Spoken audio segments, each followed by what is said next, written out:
My bad. Just got out of a workout, man. Whew. Almost time to turn up for the summer. I've been on some boo jobs. I can't even cap. It's almost summer cut turn up time. But you can tell the females starting to step it up too. They started it's that time. But yeah, I was talking about Micah Parsons. I think his brother came out and said it. We talked about, I think his brother saying, his father not saying it. He would like to see Micah Parsons team up with Aidan Hutchinson. If you've not been following the little Dallas drama, DeMarcus Lawrence, which I kind of thought would be a Detroit Pistons Lions target, signed with the Seahawks. Obviously, there's some bargain guys out there. My favorite, personally, is Aziz Alordri. I've been talking about him about a year and some change now. You got Von Miller, Matt Judon. We talked about him last offseason. And there was somebody else. Oh, it's Darius Smith still out there.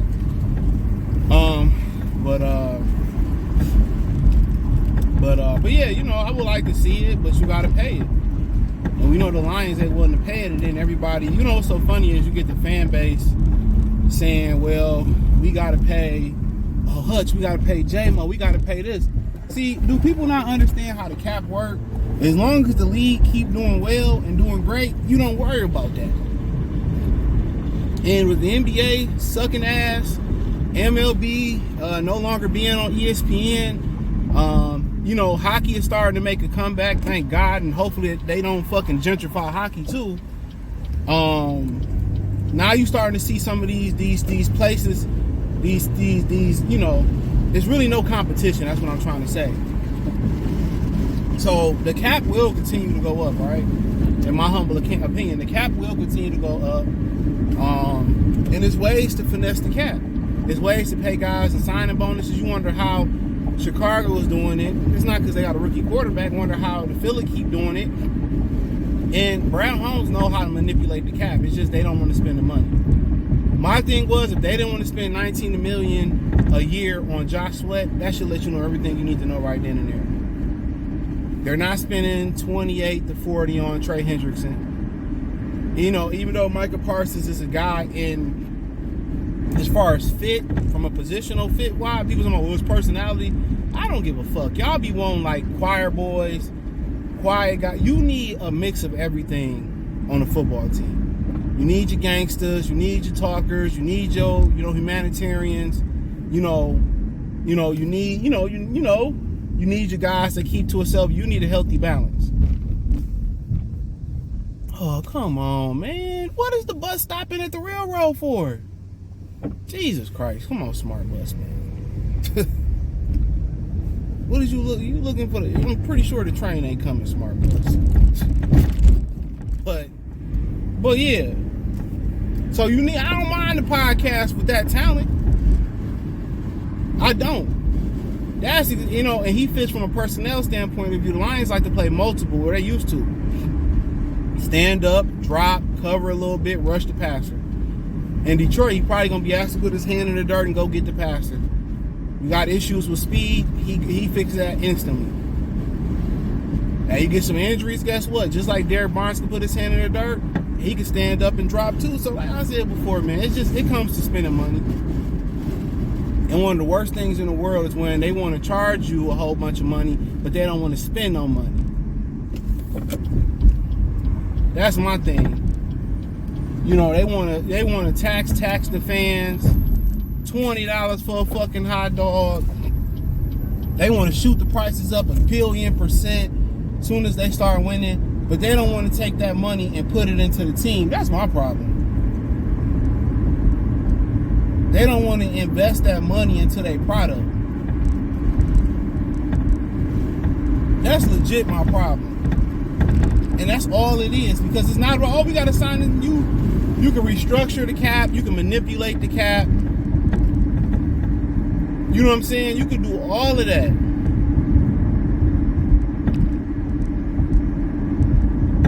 Don't believe it, bro. It just simply boils down to not wanting to spend money. It's not about draft picks. It's not about, no, they like drafting because it's cheaper. They want to win the Super Bowl, even if they feel like they're close. And okay, let's spend a couple dollars to get over the hump for right now. We'll worry about the ramifications later. No.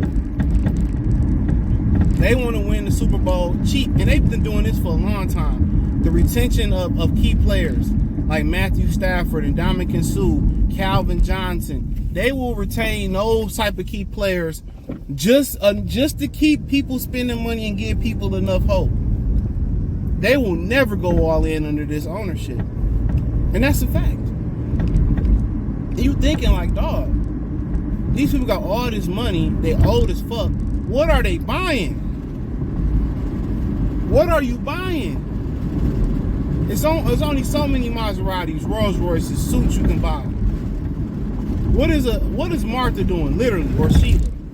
What the fuck are they? Mr. Ford, what was he doing, bro? I mean, are you? How many trips you can take? How many women can you buy? What was he fucking really buying at that age? You ain't playing Xbox, you ain't playing PlayStation. What are you buying? You lucky if you eat a $500,000 a day at that age. That's what I just be wanting to figure out.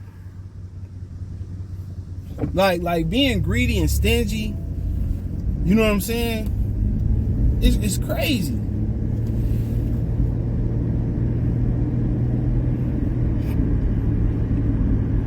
And then they know, I ain't talking about them in particular, but teams like them, they know they don't be committed to winning a championship. Let's keep it real.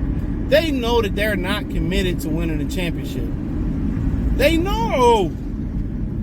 But then a guy like Myles Garrett would be like, yeah, I want to win, and they strap him in where he have to take the money because they're not taking him nowhere. If he get injured, they let him go and don't owe him nothing.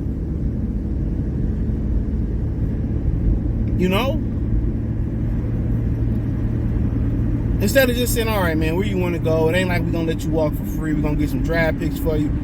They just so fucking just the way they think, bro. Like, you got to think about it. I'm talking about in sports, this is how they think. In sports, this is how they think. Think about how they think in the real world when they giving themselves raises in their companies and they laying people off right before Christmas. When they laying people off that they don't even have to lay off just to give themselves a raise. And I've always said the world is not going to change until the barrier of religion, which a lot of this new generation don't believe in nothing. And when people start fearing the law and understand they are the law, you are the military, you are the police, you are the fire department. When you figure out that religion and law is where to protect the wealthy and politicians and guys like that away from the poor people. And once people already broke down that religious law, this generation, watch when people start figuring out, like, look here, man, we the correction officers, we the police. Wealthy people can't defend themselves. I'll tell you right now, they can have many trees, how many bunkers as they want. They can have in the tree house how many guns they want, but they'll never be able to outnumber the poor or the poverty middle class civilians. And that's a fucking fact. So just how greedy that they think, to me, is wild. How greedy they are and how greedy that they think is wild, in my opinion. So that's why they won't go get a guy like Micah Parsons. Even though I want to be here. That's why. But hey, appreciate y'all. Peace.